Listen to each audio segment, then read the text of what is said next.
like to thank you for being part of this. And I'm sure you met, or you will meet Dr. Rhonda, who's the lead on this through Case Western Reserve Social Justice Institute. And you have your bio sketch here. Mm-hmm. You could go ahead and state your full name for us. Okay. My full name is Dorothy A. Dickens. Miss Dickens, can you tell us about yourself and the history of your family? Yes, I can tell you about myself first. My educational experience and lifestyle has been somewhat different. Married at an early age, had children at an early age. I have 6 children, all currently living independently. And my husband's name is Willie Z. Dickens, and he worked at Osborne Manufacturing Company for over 30 years. And I was a stay-at-home mom. We lived in the city of Cleveland when the children were born, and we moved to East Cleveland in 1969. We bought our first house. And let me backtrack just a little. I come from a family of a mom and a stepfather, and one brother and 2 siblings. And my mom did not raise me. I was raised by my grandmother until she passed away. And my mother had to bring me to Cleveland at the age of 8 years old. So on my bio, I put Alabama/Cleveland because my real life began here in Cleveland. I attended Kinsman Elementary School, Rawlins Junior High School, Kennard Junior High School, John Hay, and East Tech. And I dropped out of school in the 10th grade and started my family.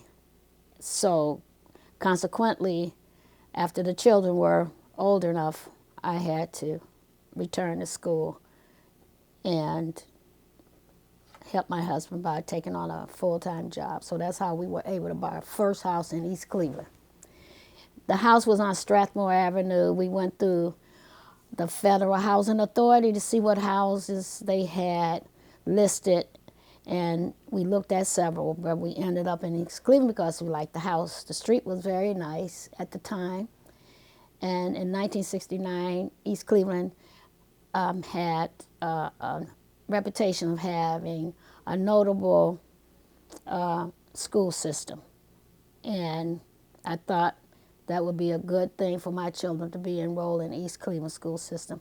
So 3 of the older ones then were ready to go on to high school, and the 3 younger ones were ready to go to elementary school. They attended Chambers Elementary School. They used to call it the Old Castle. And the good part about them attending school in East Cleveland was because they started a new program at the time that my youngest daughter started school, and it was the extended year program. And the children were able to attend school up until I think the end of July or beginning of August, which was great.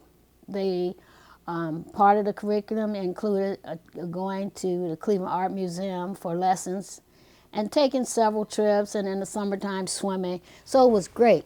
And East Cleveland at that time had a kiddie pool. They had the library right on the corner of my street and Hayton, and there was a library, and then they had over at the school, they had the kiddie pool and the larger swimming pool. It was really great at that time. And I felt like, my children would be involved in positive activities. They would be safe. I could go to work, which I did. I worked in the summer. They stayed at home, took care of themselves, and nothing happened. And they went on and graduated. The 2 older ones graduated from Shaw High School. My son graduated he went out of town to school, and he graduated. He went all the way to Texas. I wanted to get at him because things were changing at the time. and I wanted to get him out of the environment. So he went to Texas, graduated from high school there, and then enrolled in the Navy and then college. But the three younger ones had to proceed on, and they graduated from Kirk Middle School and then Shaw High School. However, there was one exception. My youngest daughter, there was an alternative school.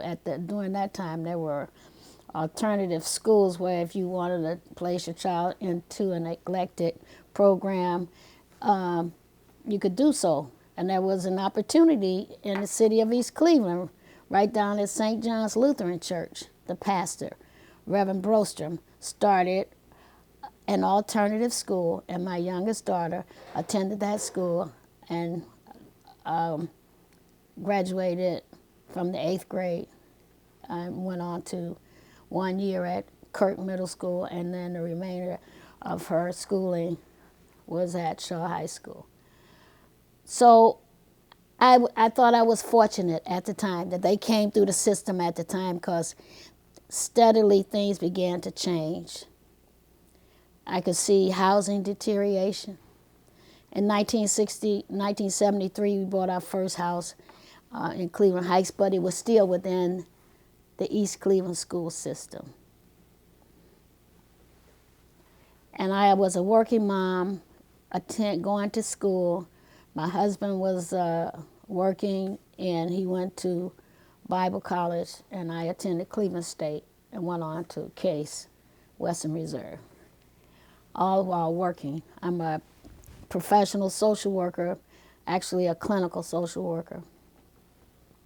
I'm licensed by the state of Ohio as an LISW-S. I'm also certified and licensed by the American Board of Clinical Social Workers. It's called a BCD. And I have worked within the Cuyahoga County Public Administration for several years. I was a clinical case manager working with the elderly in a demonstration project, and then I went from there to work for Children's Services as a child protective services worker, and from there as a professional trainer within that same system. And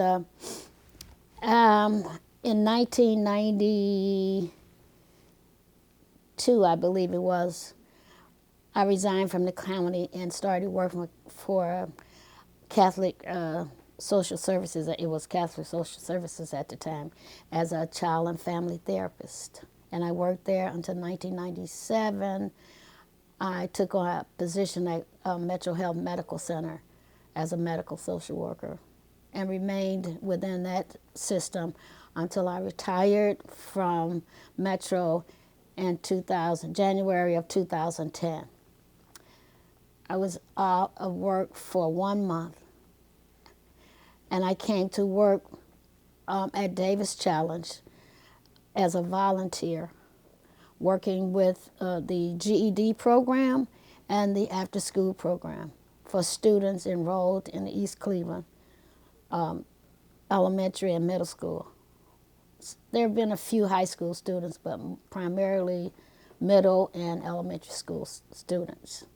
And I remain with Davis Challenge until today. Okay, that's a good deal. So just to recap that, how many years have you been in social work? Well, it's beyond 30. I've been in social work beyond 30.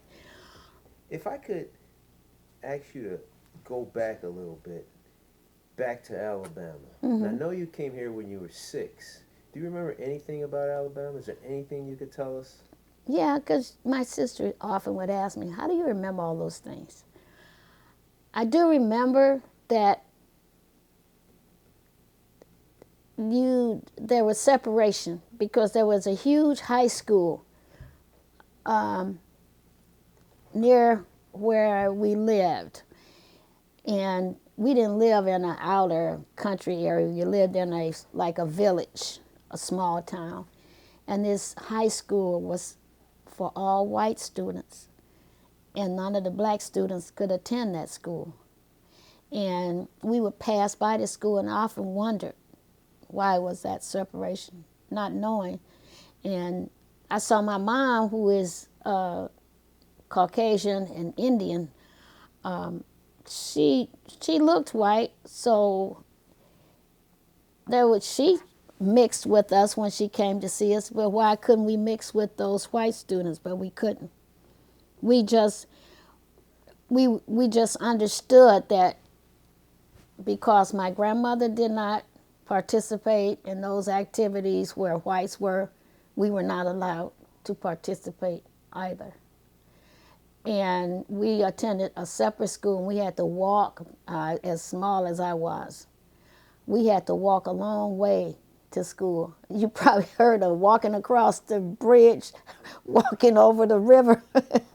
Well, we had to walk across a dangerous stream of water. I don't know whether it was a river, but it was dangerous because it was deep. And they always took care of me that when I walked, they watched that my brother and my cousin would make sure that I was safe. And we had excellent teachers. They were interested in us. They would come visit my grandmother and talk about us. The teacher wanted to see to it that we succeeded, and my grandmother was into education, so my brother, my sister, and my cousin, we attended school. Then my grandmother died when I was 6 years old. That changed everything. And then I had to live with an aunt, and it was somewhat neglectful. And my great uncle, sent a letter to my mother, said, "Come and get your children," because he didn't like the way we were being treated. And then that's what my mom did. So when you were in Alabama going to school, you were living with your grandmother? Hmm. Where was your mom? My mom was in Cleveland. And what brought her to Cleveland? Work.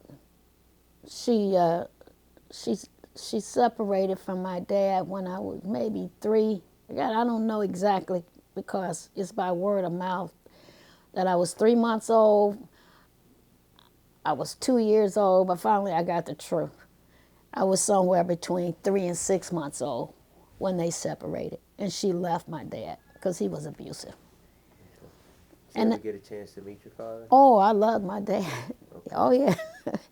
It was my dad's mom that raised us. His sister lived right next door. They lived in a duplex house. So they were our family. My mom's mother died when she was 5 years old. And her dad, being a black man, we were not raised by him. He wanted her to be raised as white, and her mother did not want her to be raised as white. So that put a separation. Actually, I never saw my grandfather. You have any emotions about that?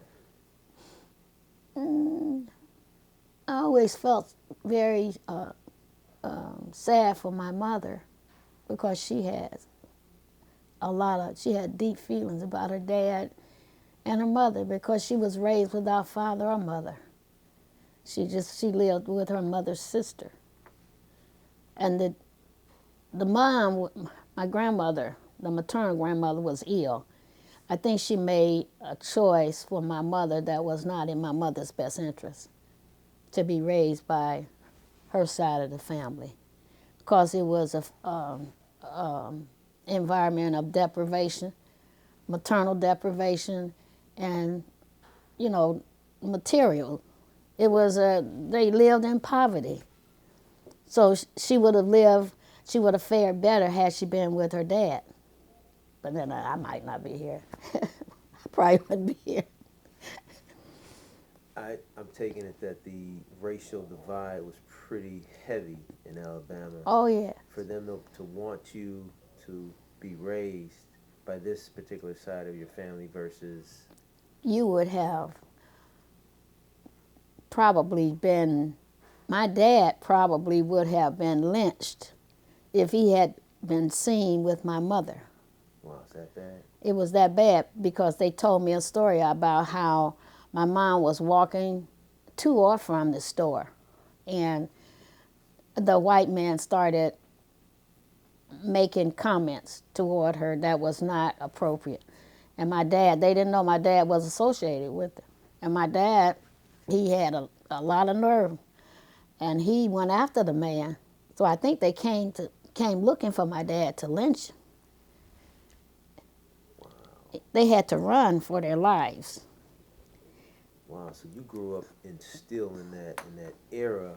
Oh yes, that was in that era where, it's like you knew your place, and you stayed in your place even as a child because your parents taught you.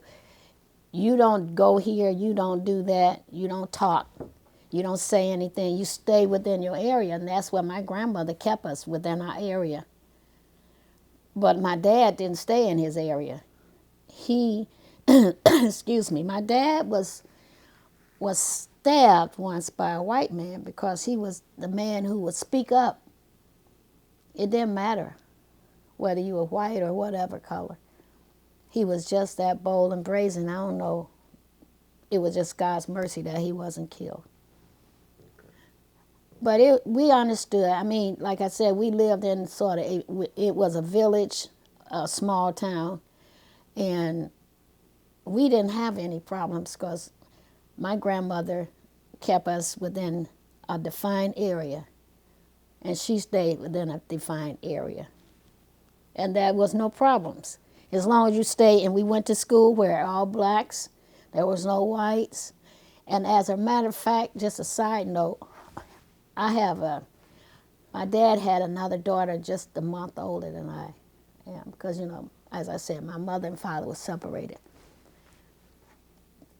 My half-sister's daughter is now the principal of that high school that we had to walk past and couldn't enter. So that school is still there. That school is still there. As a child, did you realize the racial stuff going on, or was it much later that you realized this stuff?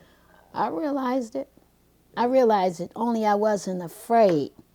Because as a child, when my mom came to get us to bring us back to Cleveland, my brother, my sister, and I, we had to take the local bus, just like the trolley, to her cousin's house. So what we did, we got on the bus and sat in any seat we wanted to. And I remember, I was 8 years old at the time, and the bus driver wouldn't move that bus. He told my mother we had to sit on the back row. And he wouldn't move the bus until we moved. We were too young.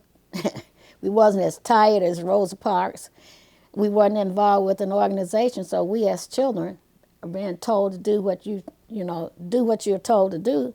My mom said move, so we did. Now, he didn't tell her. He said that we had to move because she could have sat any place she wanted to. Wow. And that was here in Cleveland? No, that was in Alabama. That was in Alabama? Yeah. Wow. That had to be pretty traumatic. Well, I never forgot it. And when Rosa Parks, sat in a particular seat and didn't go to the back of the bus, it triggered a memory in me how we were sitting as kids just having fun, and the bus was empty. And he wouldn't allow us to sit any place but the back row. That's where you had to sit. And there was no one else on the bus? No one on, but the bus driver. He wouldn't even move it? Wouldn't move it. Wow. Yeah. Wow. I always remember something about Alabama. It's going to sound really negative because everybody wasn't like that. But I used to see these old white men with tobacco running down the sides of their mouths. And I was afraid of them. Why is that? Because I thought they would harm me. I didn't think they were nice people. Just as a kid, there was an inner fear of them. I can understand that. So that would be the 5th, 6th grade, and then... Well, I wasn't in the 5th grade. I was, 6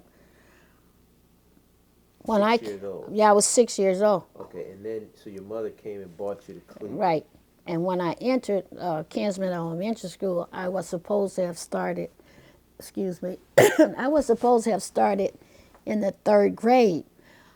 But I made a mistake the first day of school. Rather than going to the 3rd floor, which was 305, I went to the 1st floor, 105.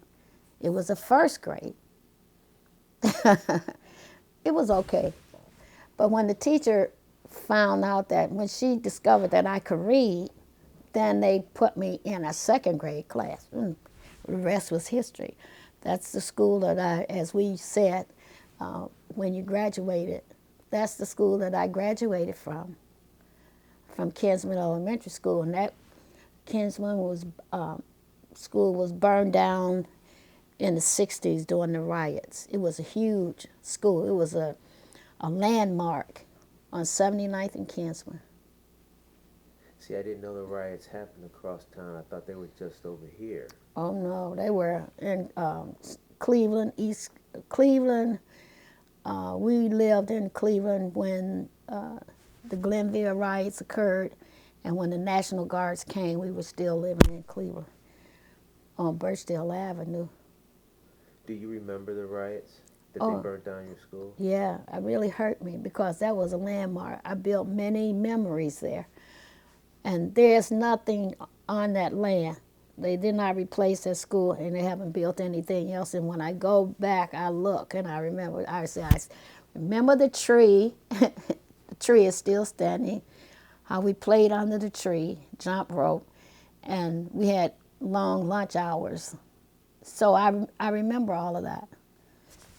And then I went on to Rawlings Junior High School.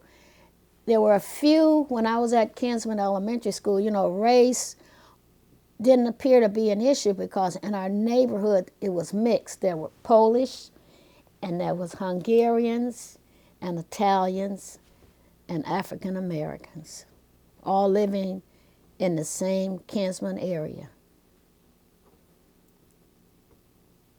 So, how would you say that differed from Alabama? There was a vast difference because in Alabama we didn't have any white neighbors. And we didn't attend school with any white students.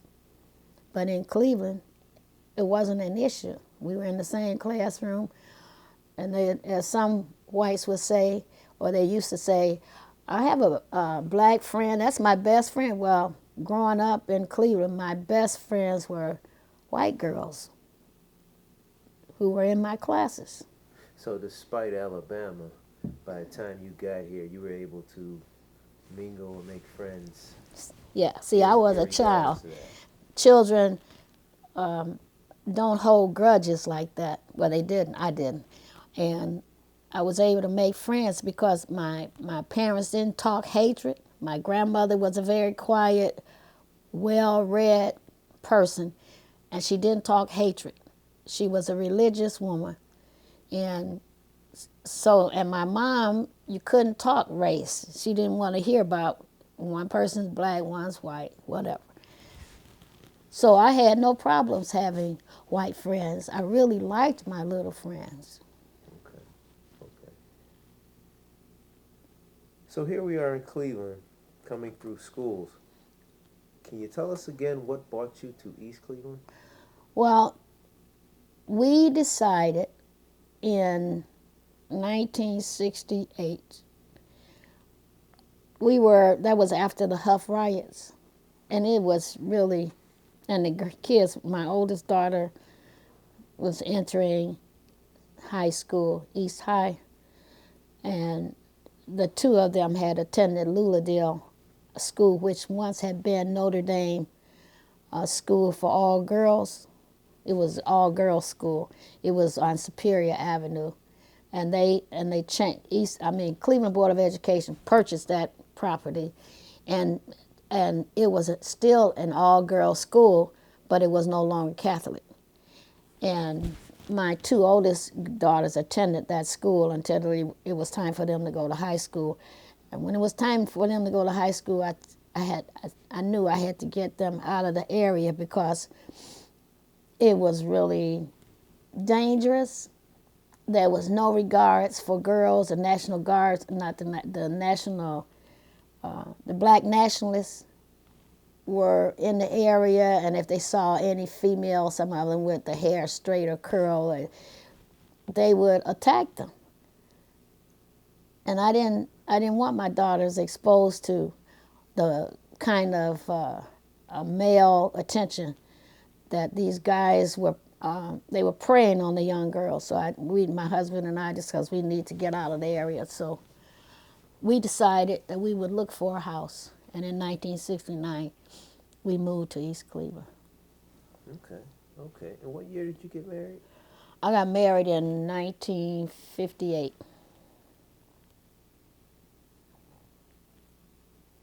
And I know you said that was pretty young.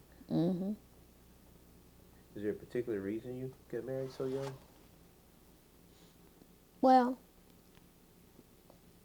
one thing I found somebody I thought that would make a good husband. And he asked me to marry him. He asked me to be his girlfriend. I said, I don't need a boyfriend. He said, well, I'll marry you then. And I thought he was just talking. And the next week he came with 2 rings, the wedding band and the engagement ring. Wow. And I looked at him. I said, take the wedding band back and keep it until we get married. And my dad didn't want me to get married, but my mom was okay with it. Wow. That almost sounds like something out of a storybook.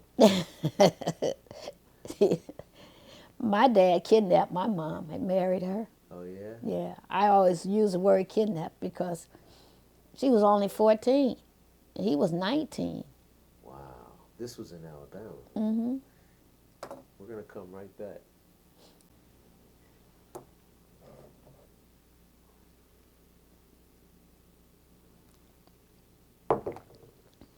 So,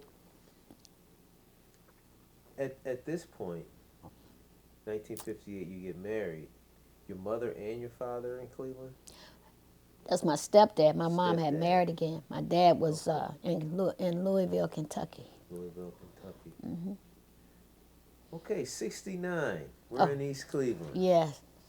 Can you think back to your earliest, fondest memories of East Cleveland? Tell us what East Cleveland was like in 1969. Okay. Let me start by saying that after we found this house on Strathmore, it had 4 bedrooms, and they were all upstairs. It only had 1 bathroom, but it was a nice piece of property. It had a large living room and a family room and a kitchen and a pretty nice sized dining room and a basement. And for me, that was great because all 6 of my children were at home, and this way they would have sufficient sleeping space. So we bought this house, and I was working, and he was working, and the children were in school. So the housing situation was very good. The street was really clean, and I had some white neighbors, but I could tell that there was a bit of transition, but I wasn't so much aware of it until I heard this young man who worked with me, who was white, said, I used to live in East Cleveland, but we had to get out. And I didn't ask him to explain that. But when I was working in Cleveland and I would come home in the evening, I would come under the bridge over there on Shaw Avenue, and as soon as I would emerge from under that bridge, the railroad tracks there, it seemed like I was in a different city. It was clean. There was no vacant buildings. The streets were clean. The houses were well kept. So I had no reason to fear that if one person says I have to get out, I don't know what you were talking about, but there was no reason. I didn't see any reason. There was no obvious reason because there was no city blight. There was no deterioration that I could see. And I looked, I checked, and guess what? we had city services such as trash collection twice a week, and they would come to your backyard with a cart, and the men had on white overalls, coveralls, and pick up your garbage and take it out to the front. You didn't have to put your cans out front. They would come to the back. I said, now, that's city service. I thought that was great. And like I said, there was the children had recreation in the summertime. They could go to the pool. They could go to the library.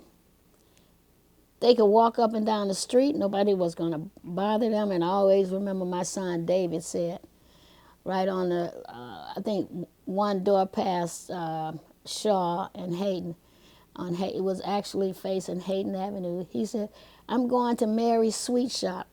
I always remember him telling me the kids could go buy candy, go places, do things. There was Bondi's grocery store right on the corner of Shaw and Hayden. And there was a Pick and Pay up on Strathmore, where this gambling place is now. There was a Pick and Pay store. I was very satisfied with my neighborhood. It was a real neighborhood. And that East Town Motel, I always remember that they had this light that flashed with the ladies splashing into the pool. Everything changed. Everything.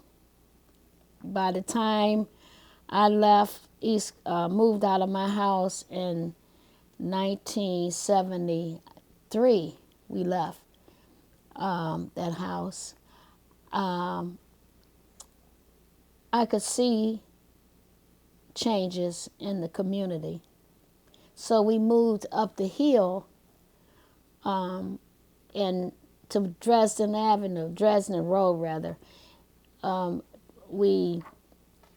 house wasn't necessarily better, but the neighborhood was better. It was quiet. There was no deterioration, but the children were still attending East Cleveland school system. Okay. I think I didn't separate these out. That one was supposed to be your earliest memories. Okay. Now, your fondest memories. Okay. What really just warms your heart when you think of East Cleveland in 69? In 1969, coming home from work and going to my house was one of my fondest memories, because I was leaving an area where driving up St. Clair and Shaw, you could see some deterioration. But when I would enter East Cleveland, I didn't see it, and I had the feeling that we had bettered ourselves. This was our first house, and my children had friends that they could walk up and down the street. They met up, attended school together. I'm a family person, so if they were satisfied, I was satisfied. Those were my memories, and I could invite my friends over.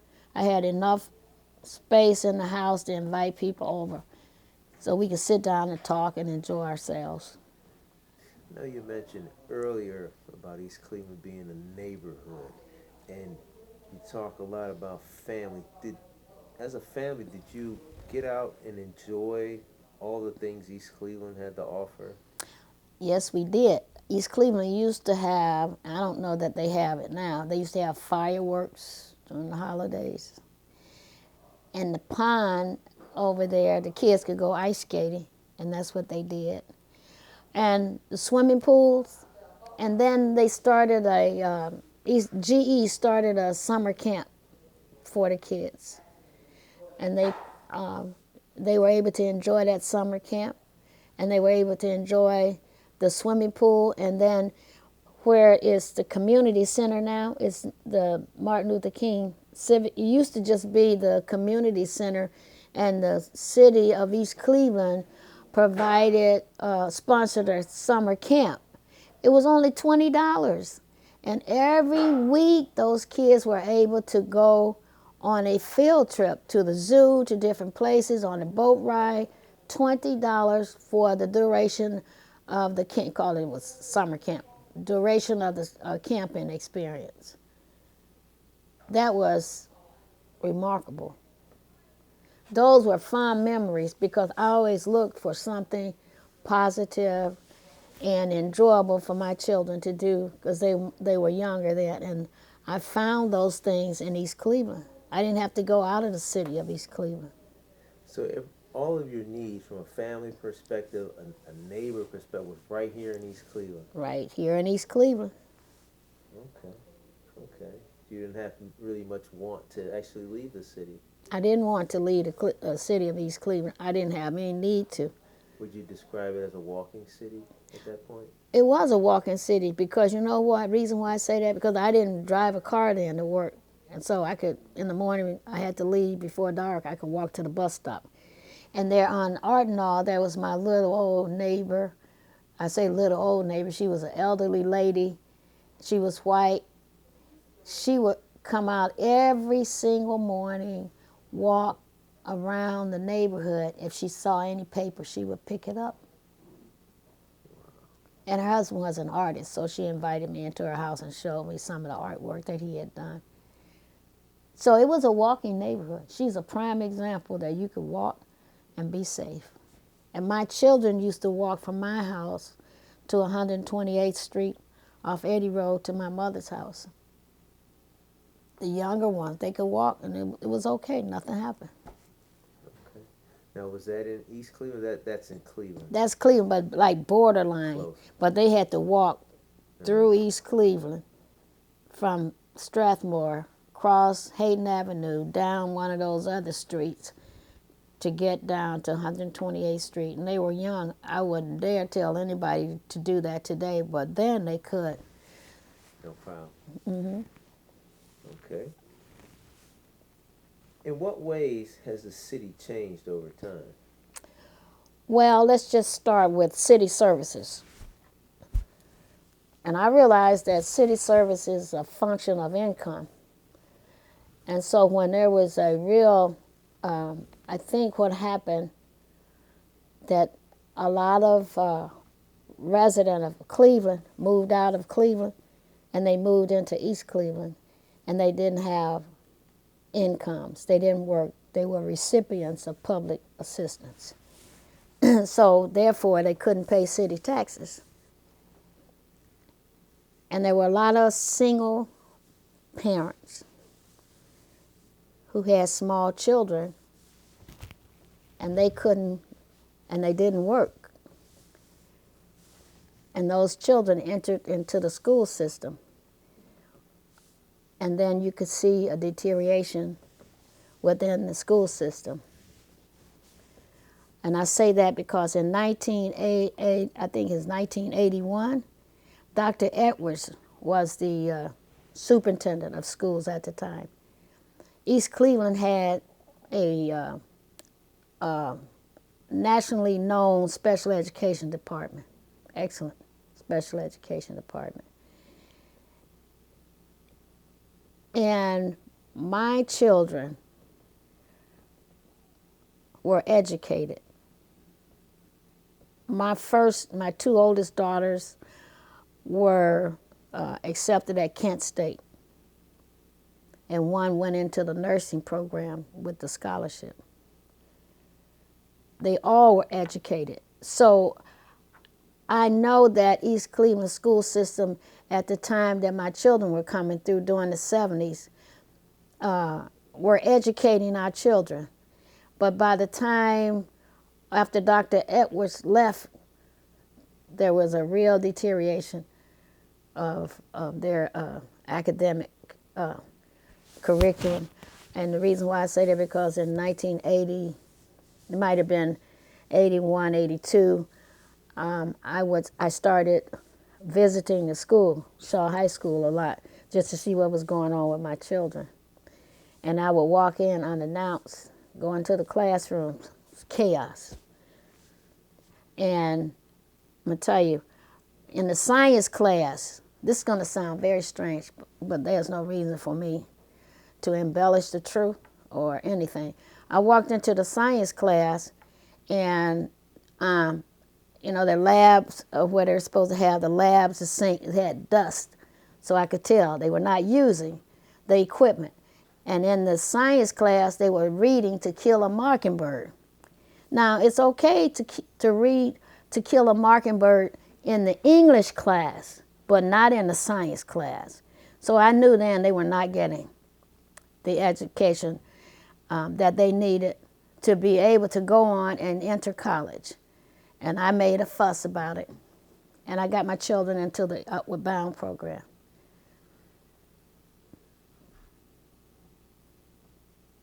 And that Upward Bound program, that was a good program here Yes, in Cleveland? it was.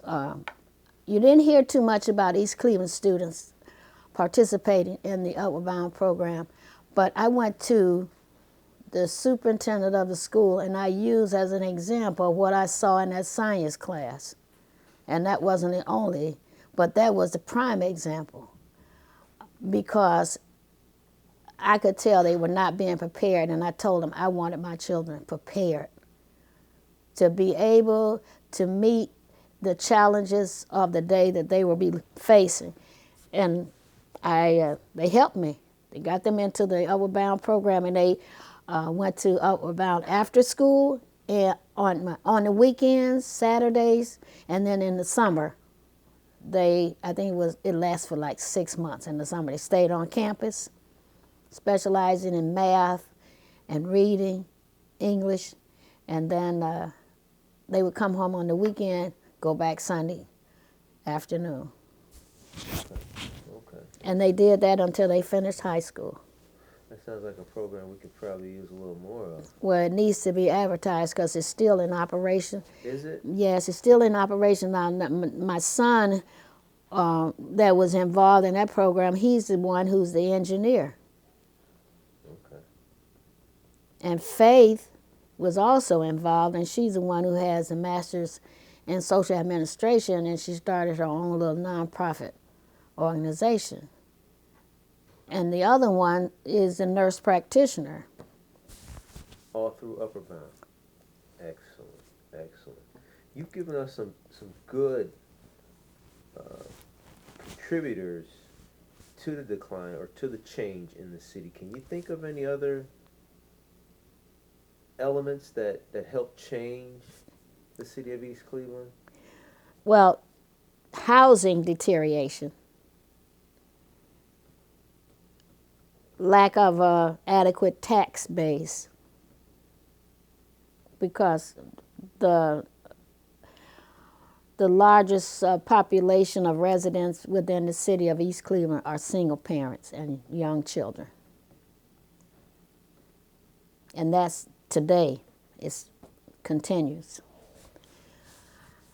Okay. And I don't like to sound negative, but it is what it is, that I think they need to do an overhaul of the school board.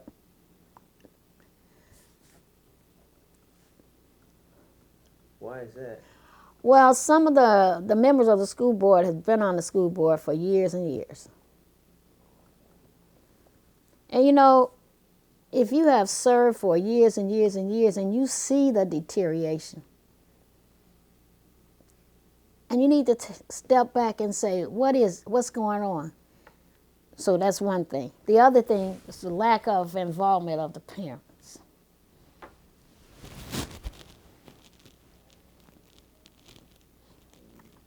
And why do you think that has come about? Because I know you said you were going to school unannounced. You had to find out.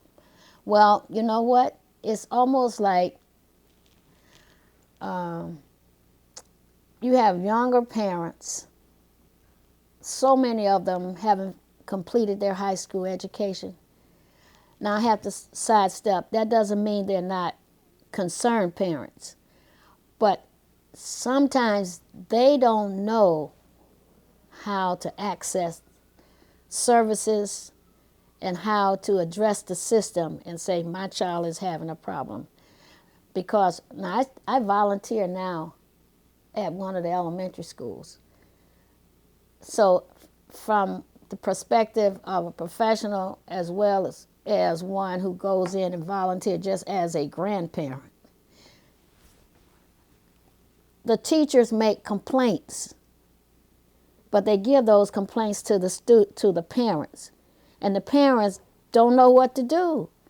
Rather than just complaining about your child did this and they won't do that, let's come together and see what we can do. And so many of the parents don't know what to do. And as a counselor, when I was working with parents and also some of the officials of the school system, I found out that the parents really don't know how to access services. And because I had children that come through the system, I had grandchildren who had special needs because of illnesses. I was their guardian, and I fought for, if you don't mind me using that word, I had to struggle and push to get the services that they needed. Special services, because two of them had cancer. Two of my grandchildren had cancer. And their sister, the oldest one, thought she had the cancer. So it's three of them with special needs. And they were not getting the services that they needed. So I made a reputation for myself that I was a troublemaker, which I wasn't. All I wanted you to do was just provide some support and services for these kids who needed help. And don't demonize me because I'm asking you for it. I don't see that today. I don't see parents coming up because they can get turned off by a system that doesn't invite, doesn't open the door, doesn't invite you in and bring you to the table. When they bring you to the table, it's usually somebody's in trouble and they're talking at you. Access to the resources, because you did mention upper bound is still here, so the resources are still here. The resources are still there. Special education is still around.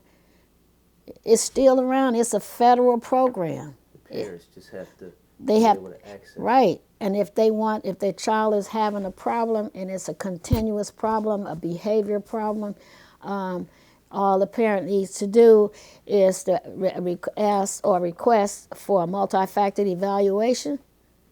And sometimes it's very difficult to get that evaluation done. The parents are put off. So when I talk with one, and that's the case, I said, put it in writing, give them 30 days to respond. Okay. And see what happens. Can we for a second, because now we're going to go into racism, but I want to look at your street. And although you weren't there long, when you moved on to Strathmore in '69, can you tell us what the street looked like, what your neighbors looked like, communication? Mm-hmm. When we moved on Strathmore, it was a well-kept, manicured street from Hayden Avenue all the way up to Euclid Avenue. And there were no vacant houses. The streets were clean. And as you drove down Hayden Avenue was also clean. You didn't see any vacant buildings. There were little stores, little shops, like I remember I said about my sons. He'd like to go to Mary's Sweet Shop. Little shops such as that. And the kids could go around the corner, go to the store, come back home. There was a library right on the corner. It was clean. And my neighbors were mixed. My next door neighbor had just recently moved into their home. It was a husband, young family.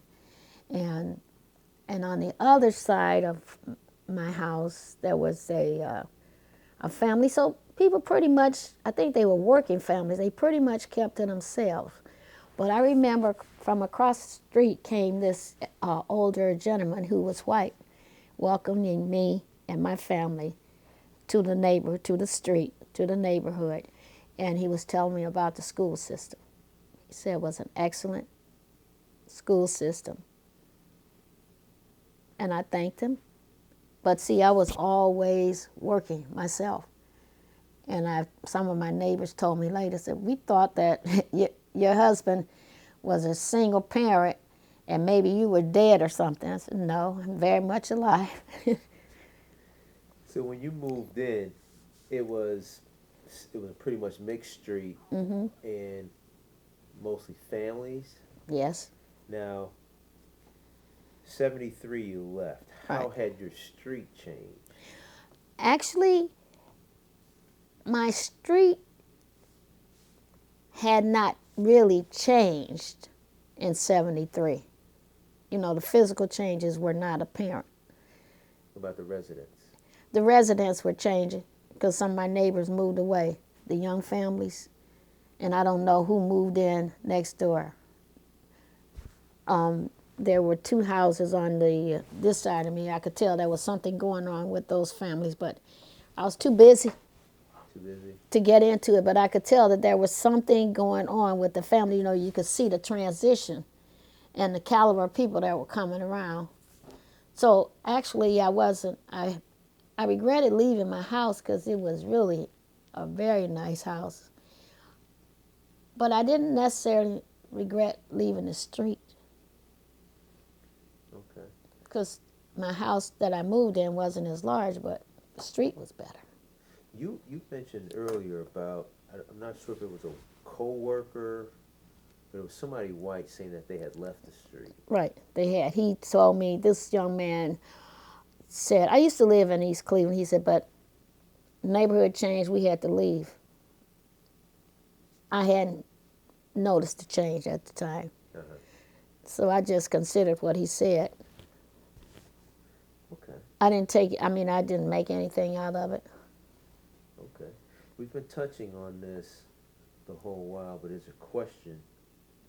How has race and racism impacted you personally, and how has it impacted the city of East Cleveland? On a personal level, I became very much aware of racism from working out in the workaday world. I could see how some were promoted up and they didn't qualify. I heard some of their comments that they made. Sometimes they would openly discuss, racial issues and their dislike of using tax dollars, such as using tax dollars for welfare, etc. And I remember the day after Martin Luther King was shot, I was working down on West 9th Street, and this man, we were in the lobby to get coffee, and he was standing there, and he made a comment that he was glad he was dead. I didn't say anything. I just looked at him. How could you be so cruel? He was a human being. And the man was trying to provoke the black customers coming through there into saying something, but everybody was cool. Nobody said anything to him. And he stood out with his red face. He stood out, and you could tell he was a Southerner. And anyways, on the job, I began to hear comments, and it made me much more conscious of racism. And then the riots came, and I knew why the riots were happening, because young black men and black men in general, because most of those were the ones who were rioting, were dissatisfied. And at the time, they couldn't get jobs. And there was such an uprising. And then you really were, because it was right around me.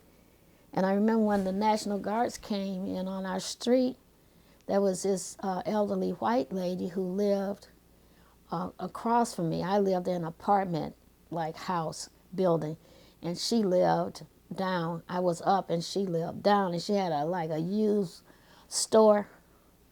Um, they wouldn't let her. They thought she was black, I guess, and they wouldn't let her out. And I just went on my porch. I said, "Don't you see this building's on fire?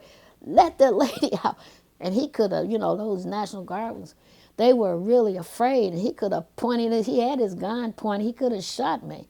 But I wasn't going to stand there and allow this lady to burn up in that apartment building because they thought she was black and they wouldn't let her out. Wow. I just couldn't do that. And that was here in East Cleveland? That was in Cleveland. Okay. That was before I came. So coming out of all of that into East Cleveland, and I didn't have to deal with all of that.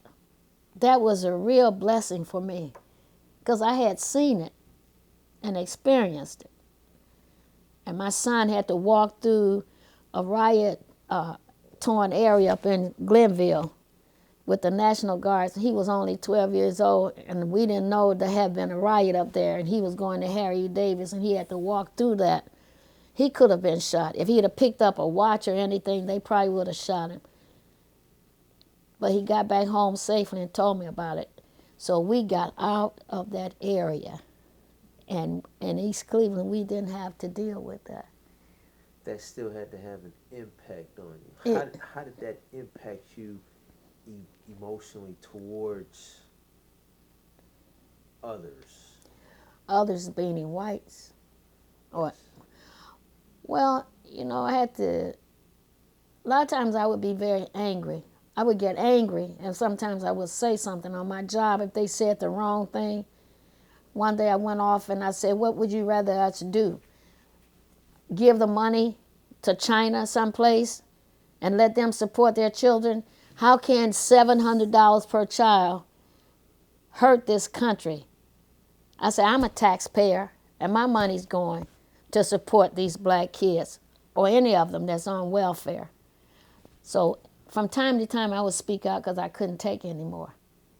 But then I had to step back and realize everybody wasn't like that. What sort of reaction did that get around the workplace? They shut up talking around me. That's the reaction. They knew they was going to get a response. If they come out of their mouths, things like that come out of their mouths, then I was going to say something. Because I was a very quiet person. Very quiet. But there are some things that touch my heart. And that's when you want to deprive children of something. I mean, they're helpless. And we're taxpayers. And that's the one thing that grabbed me, that made me angry, is because when people talk about welfare recipients, they classify it as a system that support blacks. There were more whites on welfare than blacks. They don't consider that blacks work and pay taxes. They act like we're always taking. Well, we pay our fair share of taxes. So those are the things that really bothered me. You can say whatever you want to say, but you also need to flip the coin and consider the other side of it. So I felt like I had an obligation to speak, and I did. Okay. That's the thing that really bothers me. And I used to say,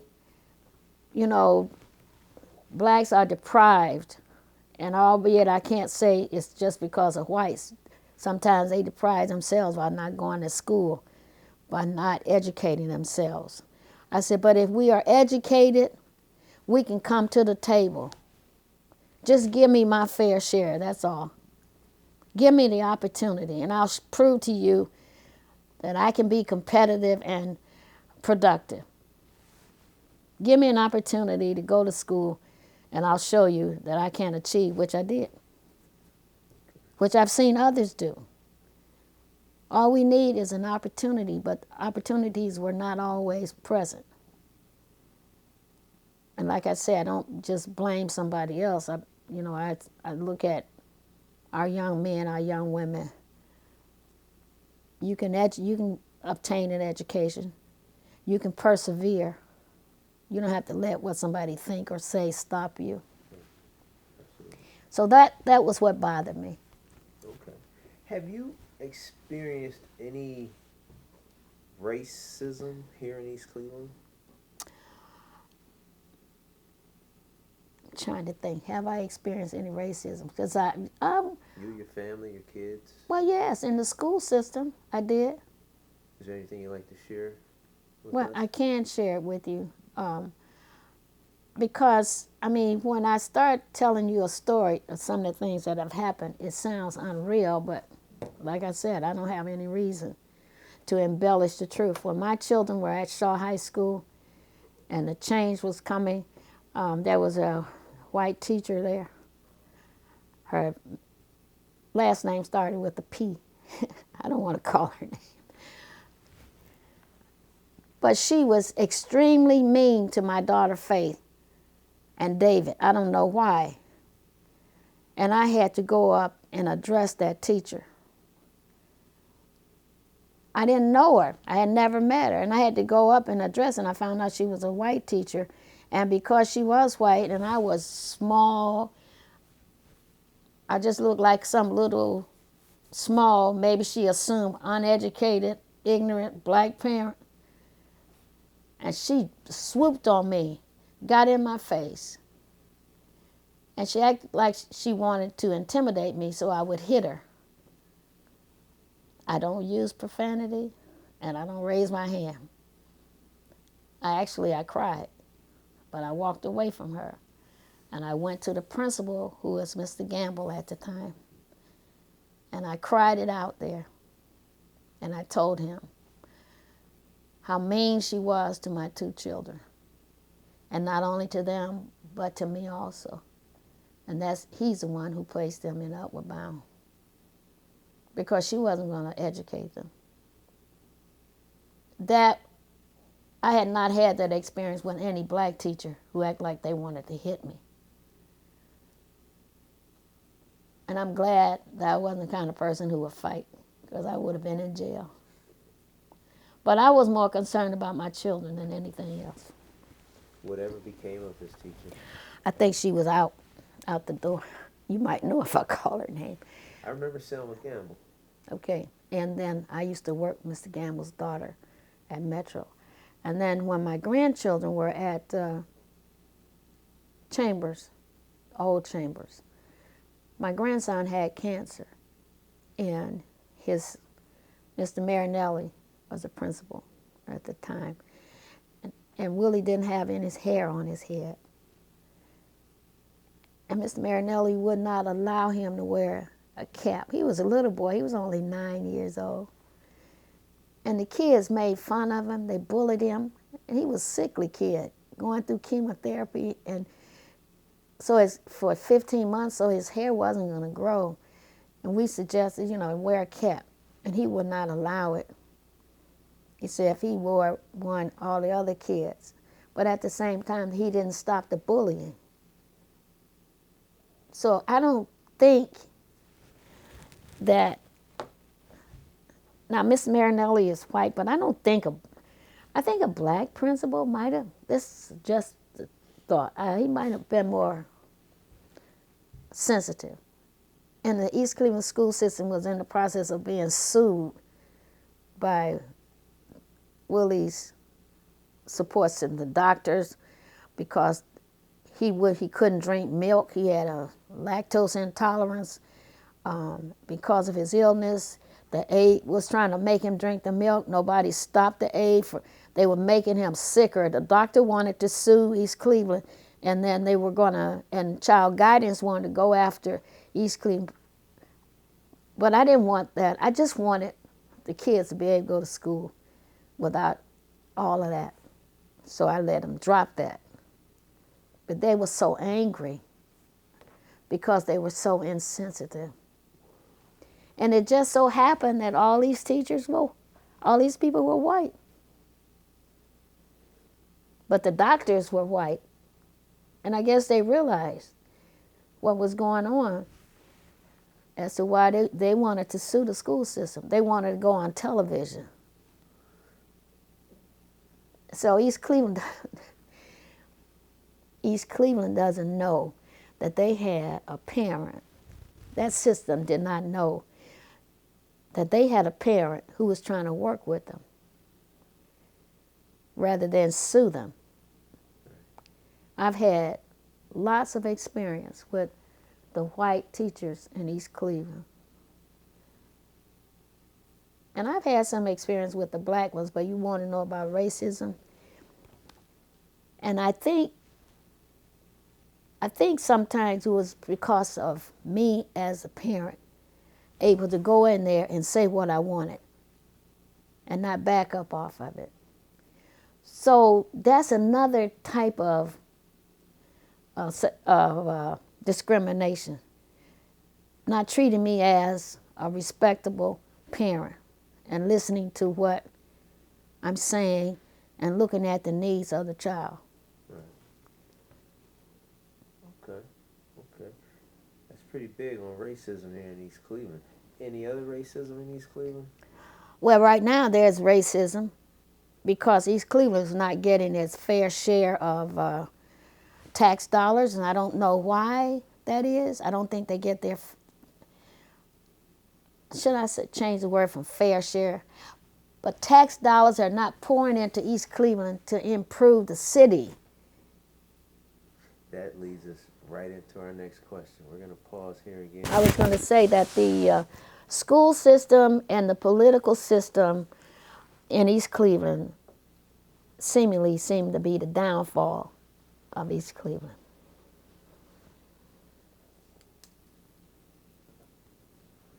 Now, before we went on this last break, you were going into our next question. How has inequality impacted you personally, and how has it impacted the city of East Cleveland? Well, for me, inequality has impacted my professional growth and development. I was able to get through school, but with the amount of education and experience that I have been able to obtain, and the licensure that I have, even working for Metro Health Medical Center, they would, and the county, they would promote someone over you who had less experience, less educational qualifications. For instance, I wrote a proposal for an independent living program when I worked at Cleveland Child Protective Services. I did all the research and wrote the proposal, and the proposal was turned in to the county, downtown, county administration. I was doing the work for, and they knew, it's like the old boys club. I was doing the work for them. They had this one guy who had worked at Heinen's, bagging groceries.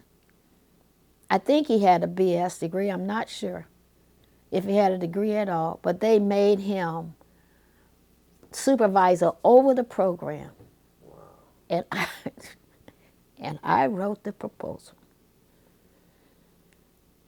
I was just telling my daughter that this morning, that no matter what situation you're in, your qualifications doesn't necessarily mean that they're going to promote you. They'll have somebody else. They'll promote because they're white.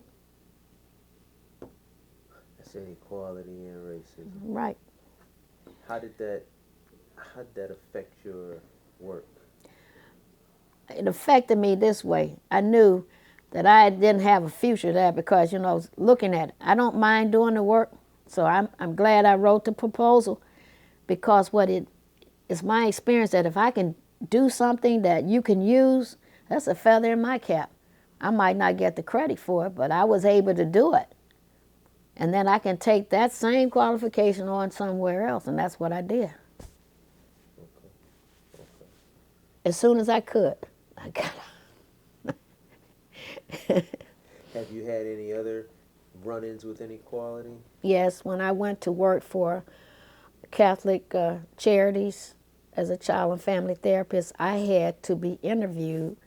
They did not have an African American counselor, or a therapist, they called. I had to be interviewed by, I think, 5, the total staff of the child and family therapy staff members. I had to be interviewed by all of them. And one of them told, we interviewed you to see if you would fit in. Now, I consider that statement as one that you probably wouldn't have made that same kind of a statement had I been white. My qualifications enable me to do the job. I didn't necessarily have to fit in with you. All I needed was a working relationship with you. So I felt that that was discrimination.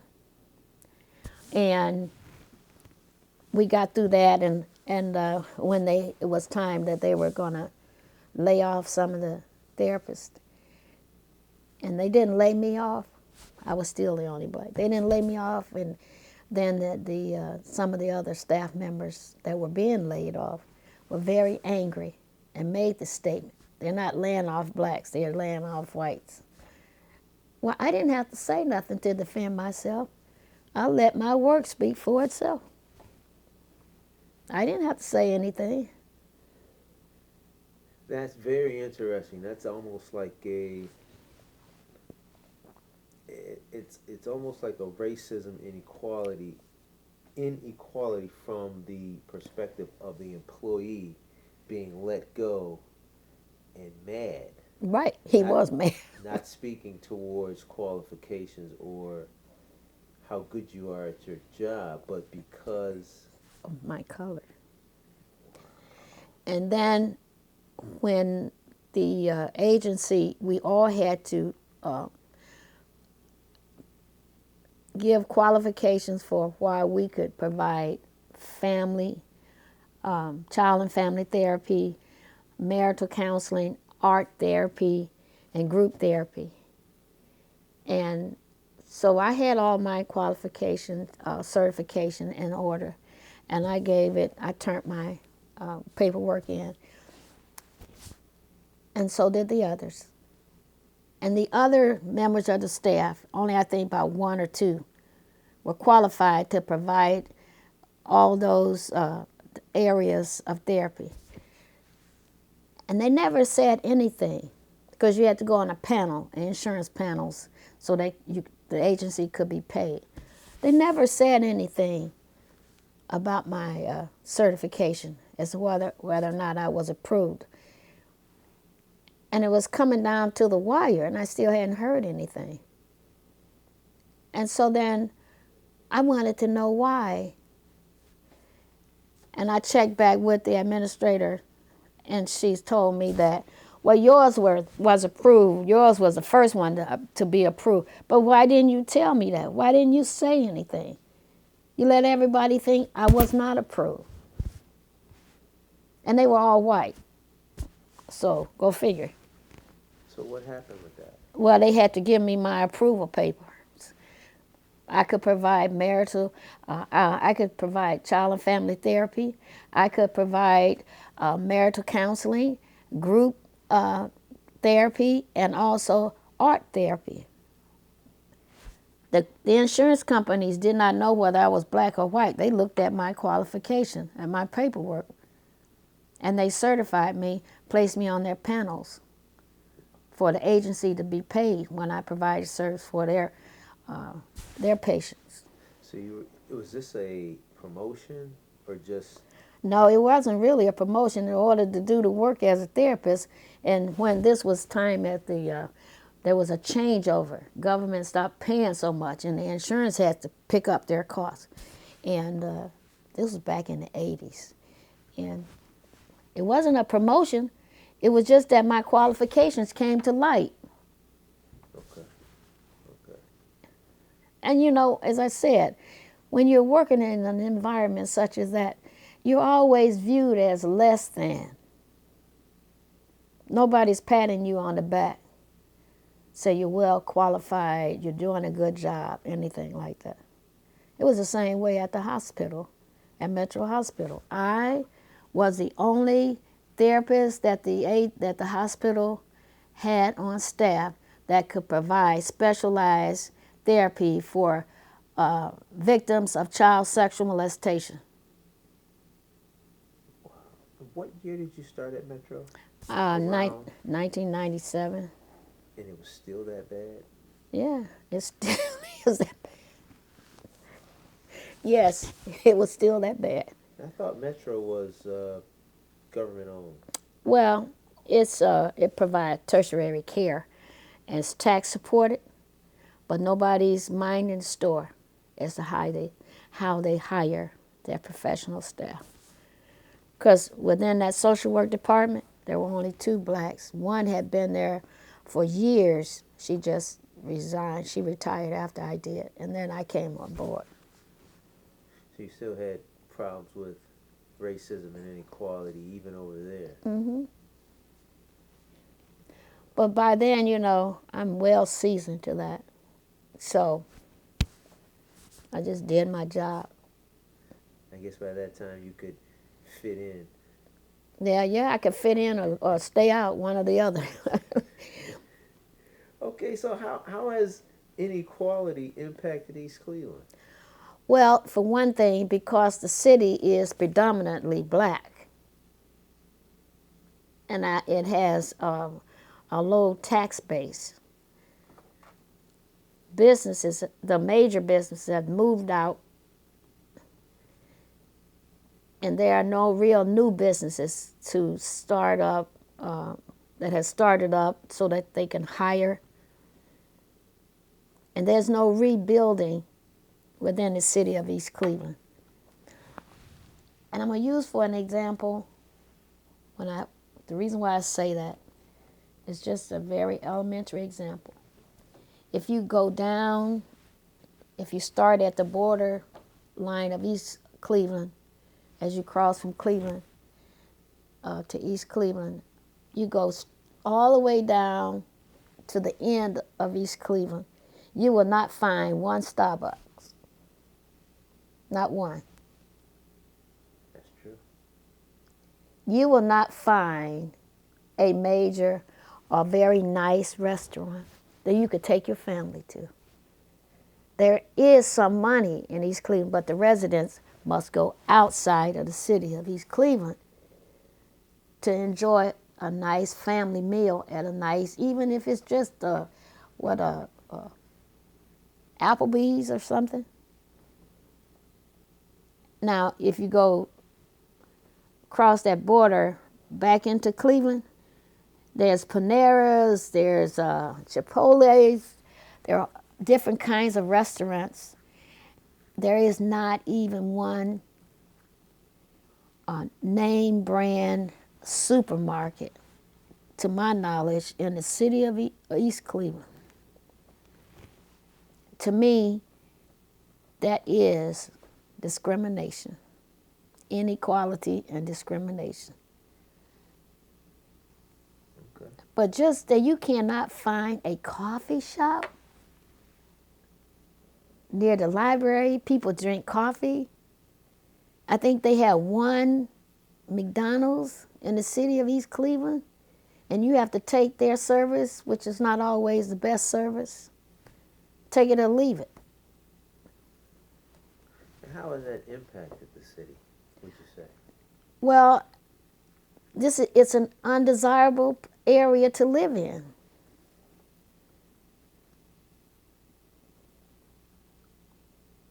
People who have choices choose to live other places. And that goes for the school system as well. Undesirable location. Mm-hmm. The school system is not a desirable school system. If you want your child educated, the first place, you're not going to look at the city of East Cleveland school system. I hear parents, so that's why I say that. It's not just my impression. I talk to parents. Okay. Can you recollect a memory or an instance when the community fought for something?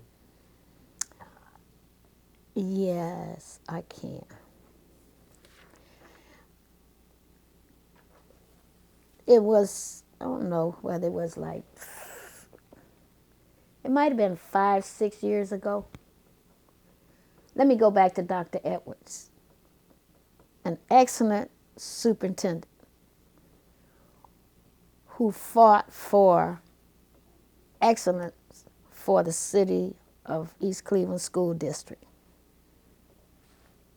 And I know that for a fact because I had an experience with him when he was helping me with he took time to talk to me as a grandparent when I was trying to help my granddaughter. And I know what he was trying to do. He explained it to me. And I guess because he needed an outlet too, he explained to me why he was having trouble. The school board was blocking him. So he left. If you can't get over the barrier, there's a barrier there, and you can't cross that barrier, and they're going to remain there, blocking you, blocking the progress. So he went on to bigger and better things. We lost an excellent superintendent. Wow. Wow. Did he share with you any specifics, or just in a general sense of what his vision was for the school system? He didn't. I have a paper. His vision, his mission is stated in that paper, but he was telling me about the barriers, and he wasn't going to fight the school board. And they made the head of the school board, who had been the principal at Prospect School, and I was a social worker coming in to investigate the possibility that 2 brothers had been neglected or maltreated by their parent. And when I walked into the school and I spoke with the principal at the time, I told him the reason why I was there, and he told me, you can take that boy and throw him into the lake. Now, that clouded my vision and my view and my opinion of that principal, and he became the principal. He became the school board president. But, just, first impressions are lasting ones, and he might have changed, I don't know, but that was just my first interaction with him. Now, what was the second part of that? We're just talking about memories or instances when the community stood up for something, when the community collectively fought for something. Right, and I don't know if Mr. Edwards had the community behind him, because a lot of times community is not aware of what's going on behind the scene. They look at it more from a myopic perspective, is what's going on with me and my child. What's going on with me and my child. But I was looking at it from Dr. Edwards' perspective, because I knew what I was experiencing, and I knew it was a systemic problem. And he wasn't going to win the battle. That was one time. And the other time, he still dealt with the school. When Kathy Sullivan was the director of special education, they had the unions. The union came together and wanted to strike against the system.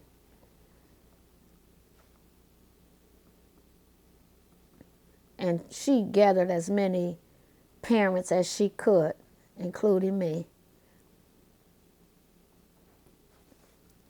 to work so that there would be no strike, and there was no strike. And they did it again about 5 years ago. My grandson's teacher asked me to show up at the board meeting, and the community showed up. They really did, because they was going to strike that time. So here's what had happened.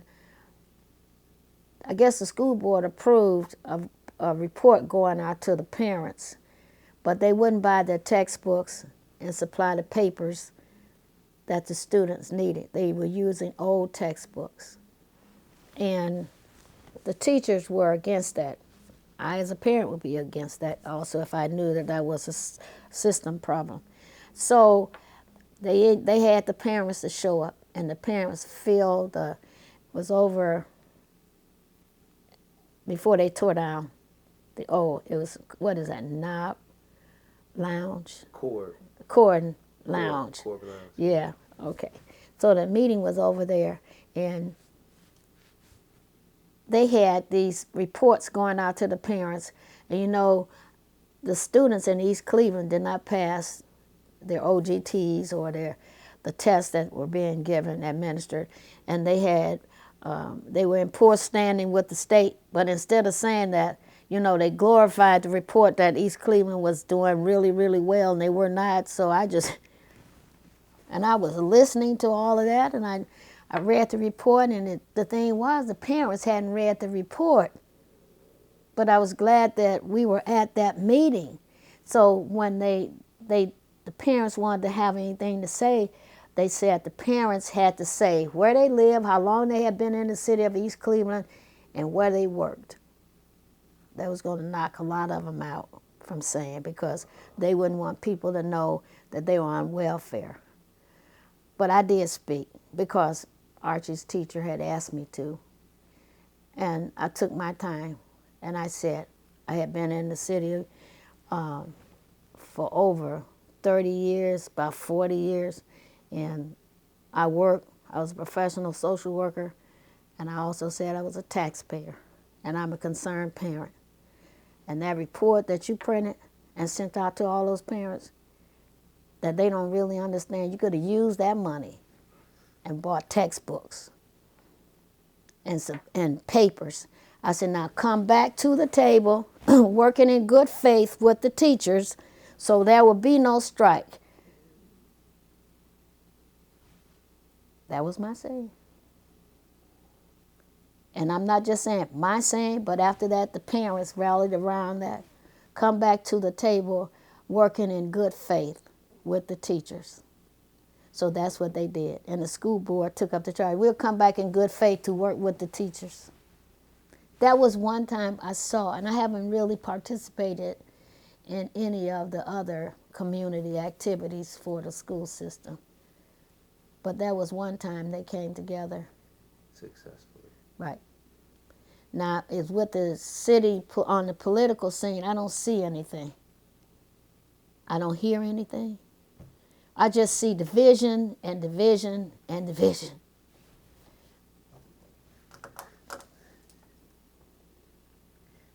And I see it like a power struggle.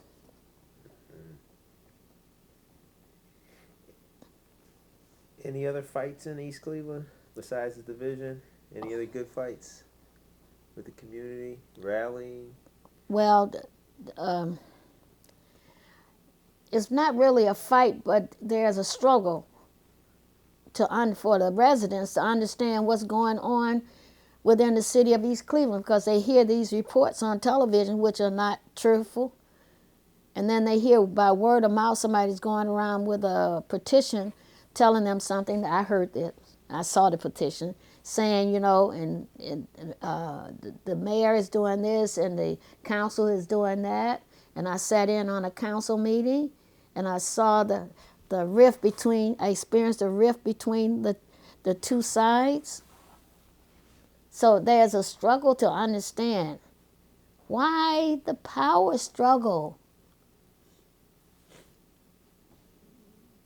I agree with you. How have the surrounding institutions and cities impacted East Cleveland? Well, what I think is that East Cleveland has such a negative image, and there's such a negative perception of the political structure and the school structure, and how that has impacted like Cleveland and the other cities around it. Hands off. They don't do anything to help. So you think the negative image Mm-hmm. keeps them away? Right. You have any opinions on specifically Case Western Reserve? Because I'm sure you've heard the argument that they've outgrown their land, and so now they're trying to come into East Cleveland. I haven't heard that one. But I have no doubt if you say that, and that's out there. That's their All project, the Circle East. yeah, I have no doubt that, and I knew that wasn't an East Cleveland project. Now see, that's the misunderstanding or misperception of East Cleveland residents. They think the mayor had that built, and I heard that. So they're gonna and he's gonna thrive off of well, he did build that, and the CMHAs, I could still call it CMHAs, buildings down the street. Well, the mayor did that. The mayor didn't do that. He didn't do either one of them. But they don't know that. Misunderstanding, misinformation. They need to get the information out. Right. And if it's the case that a case wants to come in and take over land, the residents need to be aware of that. But on the other hand, a lot of the residents are not homeowners, so they won't have a say. Other than that, I don't want that to happen. And then they get pushed back because, like, who are you? Like the school board did. How long have you been here? Where do you live? Do you work? And that, so that makes people move back because they're ashamed to say, I'm on welfare, I don't own any property, and I've only been here for a short period of time.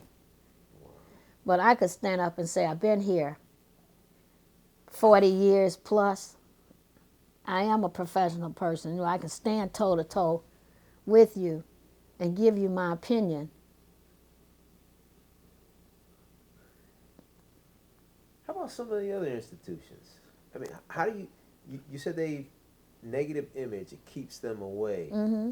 How has that impacted the city of East Cleveland? Well, I've heard that comment was made by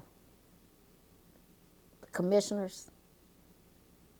Well, there's no money pouring in to East Cleveland. They may get some, but they're not getting enough because they're not going to come in and try to work with you, and you're fighting. You're acting like children. You have a power struggle going on. They don't have to get involved with you. They can give the money to someone else who has a plan, have a project going, and they can see that they're going to get something back for their money. There are housing startup programs county is involved with. I look at right across the street from Chambers. You go down the street, there's I don't know how many vacant houses, deteriorated. And what the children are looking at that. They're coming out of school and they're looking at their neighborhood. They're surrounded by vacant houses, deterioration, not just Chambers, but the other schools as well. So I don't see the county commissioners coming in. Well, the county commissioner now, he was different than him. But they haven't come in. GE was had their headquarters in East Cleveland. They have moved out. But they have history here. Wouldn't you think that they would want to reinvest in the community? But no. Cleveland Clinic now has taken over here in Road Hospital. The one investment that I see that they made is, and that I think has to do with the government, charity care. But people are so in awe of Cleveland Clinic, they may not come to get the services, the health care that they need. Most people on welfare already have a health card. They can go somewhere else. But I don't see them making an investment in the community. You see, even say we're going to open up a coffee shop. Let's see how it works. I think the residents of East Cleveland would be glad to see some nice place to go get a sandwich, to get a cup of coffee, other than sitting in McDonald's and taking whatever they give you. I agree with you. Well, see, that's what I mean. I don't see any of the powers that be coming back and reinvesting, because East Cleveland was one of the rich, it was the bedroom suburban area of the rich years ago. And East Cleveland, if they were working, they could tap into like the Rockefellers. Cyrus Eaton had a plant, GE, tap into those sources, reinvest in the community. But you have to be a visionary. You need to have somebody who has a vision beyond, I'm going to sit at my desk and I'm going to fight with the police and I'm going to fight with council. You know what I mean? Absolutely. Absolutely. Try to get some scholarships for some of the kids, from GE, from the big corporations that had a headquarters here, that started up here. There are possibilities. That's really good, because where we are now, what is your vision for the future of East Cleveland? Right now, the vision that I have for East Cleveland, based on what's going on, I'll just say, realistically, I don't see a bright future.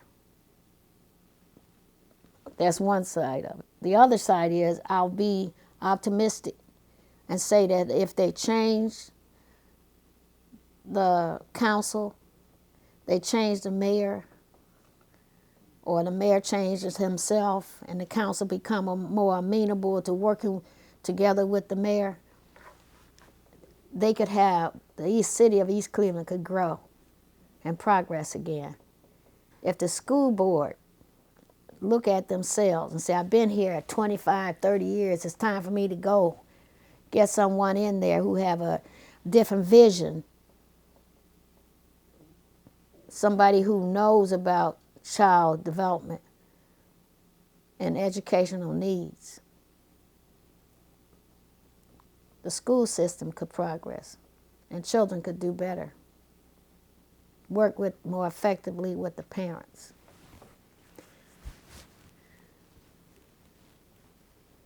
I guess you kind of tapped into the part 2 of that question, but I'm going to ask it anyway because you may have more. Tell us about the major issues that need addressing in order to better the city, the community, the neighborhood. Well, let's just say the city, we need to start with the political arena, and to start in the political arena and address the problems with the mayor and his department, the conflict that goes on, and then the next would be addressing city council, helping them to understand the mission as to why they're there. They're not there to gain power. They're there to represent the city and work for the residents. The school board, as I said, need to take a look at itself and evaluate itself. And then they can, if they would do that, then they could address some of the issues of lack of student achievement, some of the behavior problems. The behavior problems cropping up in school are for a reason. Sometimes when students are not challenged, then they become a behavior problem. Seek qualified teachers who can address the problems to deal more effectively with the students.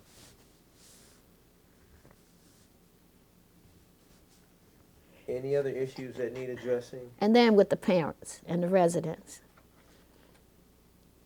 First, we'll start with the residents of East Cleveland. They need to take on responsibility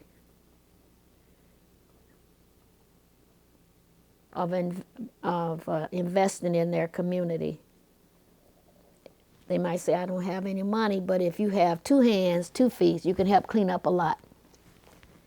taking a responsibility for your community, in your area where you live, organize and say, we're going to clean up this street. We used to do that back in the 60s. And the parents being more responsible by participating in their own children's education.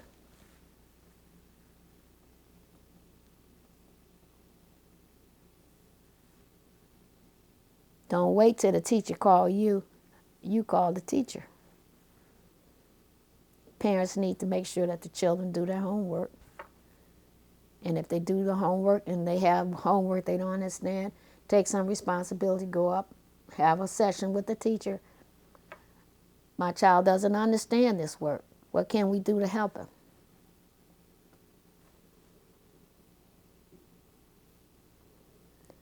Those are simple things, but those are the things that I've seen. It's been my experience that they work. And I've been involved with grassroots movements, and we brought about some changes. And I used to work on, like I said, back in the 60s, in the community movements. It was a community action program. The parents got involved. We cleaned the streets, the papers, the back lots, etc. Got involved with the schools. It really brought about a change. Because I think based on my knowledge, which is maybe limited, but during the 60s and the 70s were the area when blacks made the greatest achievement in education. People were into their education. I went to night school myself. That's where I went to night school. I earned, guess what I did? I had dropped out of school, I earned my GED, and went on to college. Okay. Nobody gave me anything. I had to work for it. You appreciate it more. I was a serious student because I really wanted to be able to tell my children, you're going to school so you can get an education and you're going to college. But if I had not completed my high school requirements and I wasn't doing anything, how could I tell them? So we all went to school, we all went to college. 2 of my children graduated from college before I did, but I was right behind them. Okay. Yeah. Okay. Some of the other issues you mentioned, and I would just like to see if I could get you to envision how we could help this in the city of East Cleveland. And one of them was getting information to people, whether it's parents in school or residents in the community, so far as what's going on with the city. Mm-hmm. And then how do you think we could bring businesses that Starbucks here? Well, for one thing, use the example of the last campaign and the campaign before that. It wasn't necessary for the residents to come to a community meeting, but workers went out, and that's what we had to do back in the 60s. We had to go out and pass information, let people know, and stimulated their interest. Then you could bring them into a larger meeting. And the way I would start out right now is to let the residents know about what's going on in the city of East Cleveland, that number one, the city of East Cleveland doesn't own those buildings down the street. And they do not and did not have anything to do with CMHA. That's county.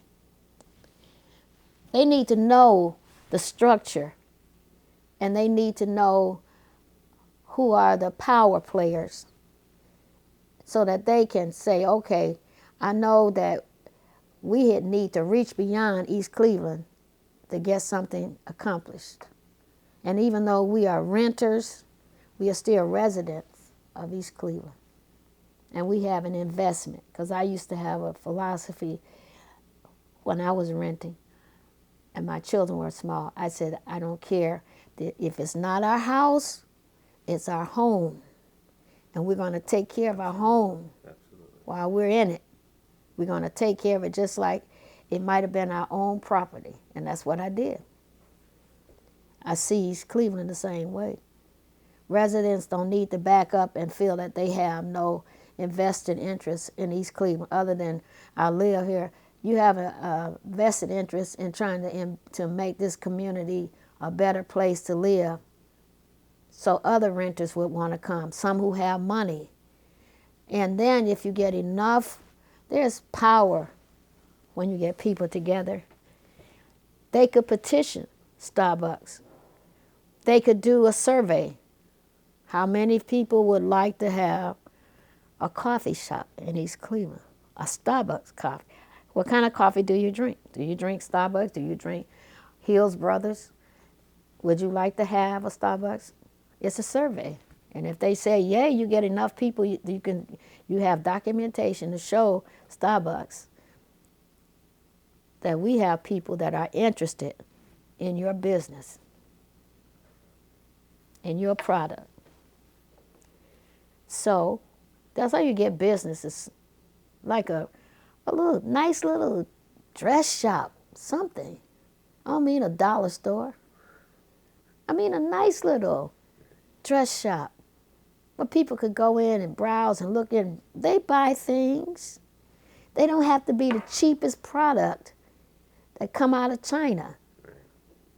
Because I look at this little shopping area down the street. There used to be a little quaint little shop. It was called Jordan's. You remember Jordan's? Yes, I do. I know Jordan. Yeah. That was and it was there for years, but it was the nicest little shop. You could go and get a nice blouse. You could get nice clothes, and it didn't cost you an arm and a leg. I mean, that's what I'm talking about. I actually saw Jordan at the Shaker Square at the the summer they do the band. Yeah, the Jazz Fest. Yeah. And like a farmer's market. Right. Saw him up there. Really? But sell the midi blouses for girls. He did a good He work did. for a long. And I was sorry when longer there. Yeah. And then Yeah. But there's like junky stuff. yeah, stuff that time and then that's it. But those shops that you check it out, peep the kind of quality products, etc. that people would like. It's like they keep us 10. It does big. You can do something else. Shoes too. They got this little cheap on the street.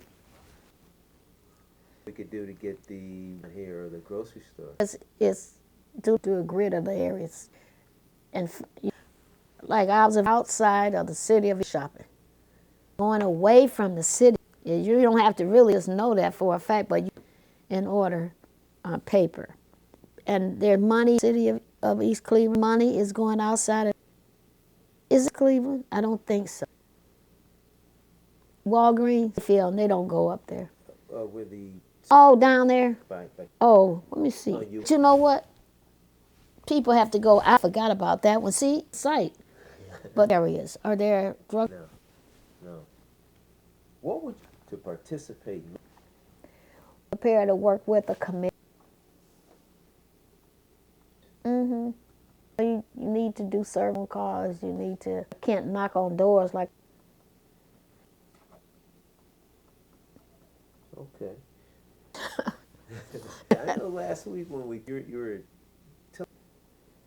I did. I wrote a paper. Of East Cleveland, going back to I think 7, because I wanted to identify the school system. One of my graduate classes, Cleveland, the city of East Cleveland, the negative impression, and I made me on the carpet. Tell me how can you all directions. So I told East Cleveland, 71, how you come from the south, you coming from the north or East Cleveland. One of my colleagues said, you should write a paper. But I knew that was of East Cleveland because it's deteriorating. I decided to identify the problem, and that's what I did. I had to get information regarding a breakdown of male children, business, and people personnel. Check out the absenteeism were absent. Where did the problems entry, or did it start in middle school? or did it continue? And so to make a long story, I determined that the high rate of among once they middle school was really once they reached the 8th grade. It started before the 9th grade. They were some of them until they reached the 8th. But what got into high school, a behavior problem, absence of the grades drop, and I had them. So then I found out that poverty of parents, having adequate clothing, nor having adequate supervisory problems. Economic, the fault it was lack of supervision of adequate. I spoke with my pupil personnel to the school board and interviewed the paper up. And Gilmore, school psychologist. And when I showed, yes, it was Mr. Sims. I gave Mr. Sims a copy. Because I knew Mr. He got a copy of the paper, superintendent at the time. Mr. Sims Marinelli told me that they should funds for this. And my solution to workers and counselors, place them in the schools, which they students and the parents, reduce the high rate of absenteeism, bring that down, work with the parent. And what present this paper? That was in 1989. And what years did it cover? All the way back to Dr. Edwards. Actually, the history of East Cleveland, Shaw High School. It talked about the popular and the who were attending the schools and affluent. The kids wearing uniform and the programs that they Cleveland was the bedrooms rich. Even I tried that back in that he wanted schools in the area where we lived. That was Chambers and Kirk. Part of the Cleveland high schools. Our address was local heights. We wanted our and heights, and they were because flux of East System. Howbeit, because in the city of did not want they didn't want their students in the same school with the white in it. Where we live, they wouldn't change. And we live in Cleveland, but our kids had to go to East. And we taxes. I don't think they take out some, but Cleveland votes or any vote on it. Is there anything else from that stand? The city, the school Structure of the city.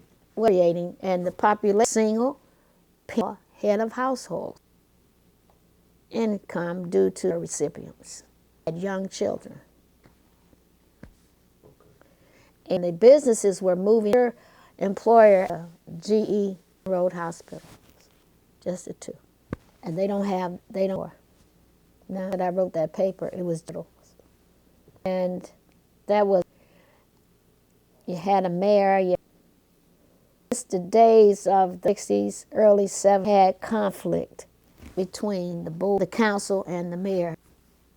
This hasn't gotten any better because I hate to say this, the fight East Cleveland was white onto bigger and better things county, and all leaders were white, and they removed what was in place at the time down or whatever happened to the judge, and he was on the tape. Don't you remember him? He went to jail.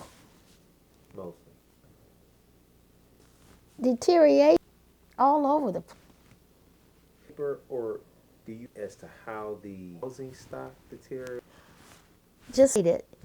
Urban of income. That houses, money, pairs, and others who purchased left those homes. And then they had property, absentee landlord who didn't keep the property.